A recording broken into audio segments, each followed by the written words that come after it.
Dehydration. Wounded from both sides, climbing that creek of water. The water actually ran red with human blood on that afternoon, July the 2nd. Here's Little Round Top off to your left. It looks more like a hill now than when I first pointed it out to you. The western slope, the slope you're looking at, was timbered off here before the battle.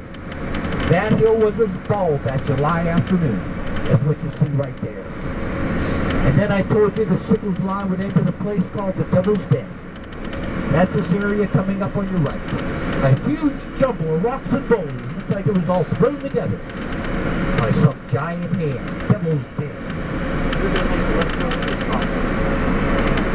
Now that's where Sickles line ends. 4 o'clock in the afternoon of July the 2nd. Confederate troops from Arkansas, Texas, Alabama assault Devil's Den, try to capture it. Totally repulsed.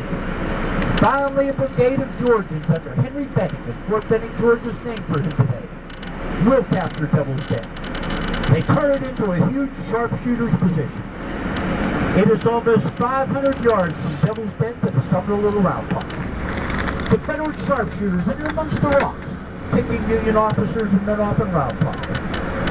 Union artillery from Round Top begins shelling Devil's Den, trying to drive off the Confederates, and after the battle, they found dead Confederates in and amongst those rocks, but they could not find a mark on their body. A little bit of blood coming out of their ears. Here, the concussion of the shell going off, the noise, the vibration, the echo, created cerebral hemorrhaging, where the blood vessels in the brain burst, and that's what killed those men.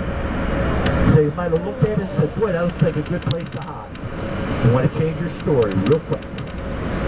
Now I know